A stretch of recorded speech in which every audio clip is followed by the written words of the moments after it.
नमस्कार दोस्तों, आप बहुत अच्छे से जानते हैं कुछ दिन पहले अभिषेक त्रिमुखे जो डीसीपी हैं वो बॉम्बे हाई कोर्ट में मूव किए थे।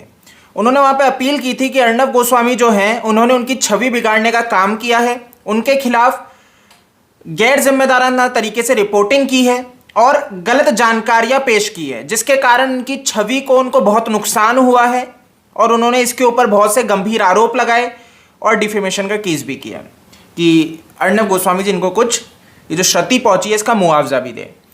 क्या होता है कि ये डीसीपी त्रिमुखे कौन है? ये वो व्यक्ति है जो सुशांत सिंह राजपूत की मृत्यु के बाद इस केस को देख रहे थे। इन व्यक्ति के द्वारा, आप देखो, रिया चक्रवर्ती के ऊपर आरोप लगता है, उसके ऊपर एफआईआर होती है, अच्छे से सबको पता है।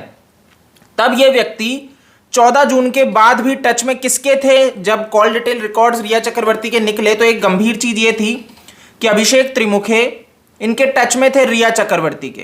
कंटिन्यू फोन पे बातें होती थी इनकी और आदान प्रदान होता था चीजों का, शब्दों का। तो अर्नब गोस्वामी जी ने ये बात कही थी कि अभिषेक त्रिमुखे टच में जो थे, इन्होंने काफी संवेदनशील जानकारियां दी, रिया चक्रवर्ती को मदद की।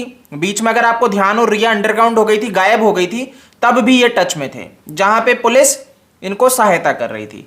तो ये उस टाइम बोलते हैं हमारी पुलिस की छवि को बिगाड़ने की कोशिश की अर्नब गोस्वामी ने, ये सारी चीजें करके इन्होंने आरोप लगाया था।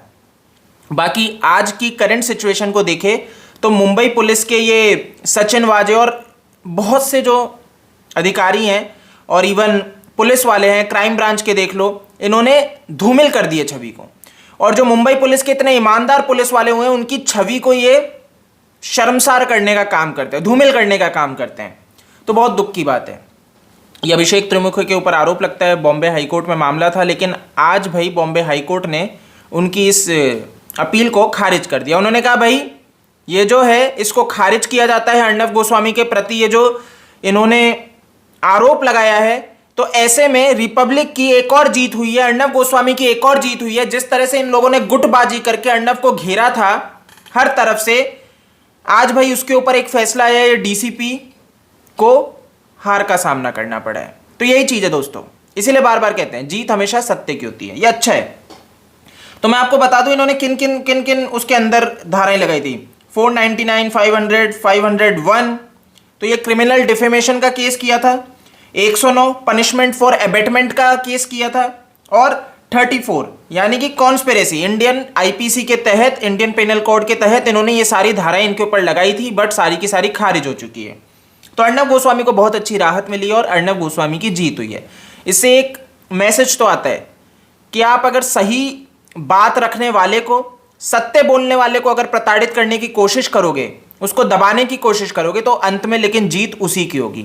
तो ये बहुत अच्छी चीज़ है दोस्तों, और आई होप कि आप इस वीडियो को शेयर करोगे उन सब लोगों तक जिन्हें इसके संबंध में जानकारी नहीं है, जिन्हें नहीं पता कि भाई एक इस तरह का केस किया हुआ था जो फाइनली अर्नब गोस्वामी के फेवर में आ चुका है। तो यार इस वीडियो को शेयर करो। अगर आप नए हो तो चैनल को सब्सक्राइब करो, जिससे कि हम जो भी बात करें वो आप तक पहुंच सके। तो चैनल को सब्सक्राइब करो तो बेल आइकन दबा देना, जिससे नया वीडियो आप तक पहुंच जाएगा।